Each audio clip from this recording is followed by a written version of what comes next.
Reportage d'Annie Bazar, Alexis Tessier et Thierry Gippé. À 17 km de Roissy-Charles de Gaulle, Françoise Brochot se pensait épargnée par les nuisances sonores des avions qui survolent sa maison.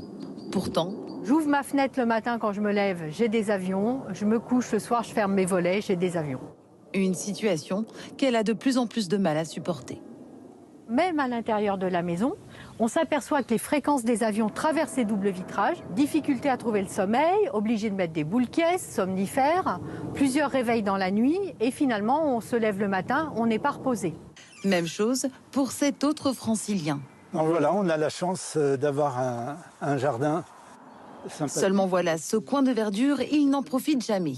En cause, l'augmentation du trafic aérien. Roissy, qui avant le Covid avait 500 000 vols, prévoit de passer à 690 000 dans les 5 ans. Ce qu'on demande, c'est que le gouvernement français protège les riverains en ramenant le trafic et le plafonne à 440 000 comme à Amsterdam. Objectif, réduire le nombre de vols quotidiens et mettre en place un couvre-feu pour interdire chaque nuit à Roissy près de 170 vols.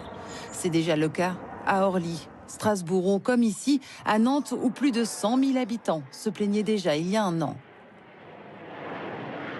Vous voyez ce que ça fait quand il y en a plusieurs comme ça?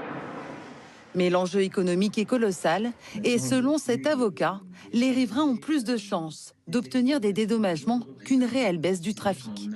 Les seuls recours possibles administratifs sont ceux pour obtenir une aide financière pour l'isolement du logement.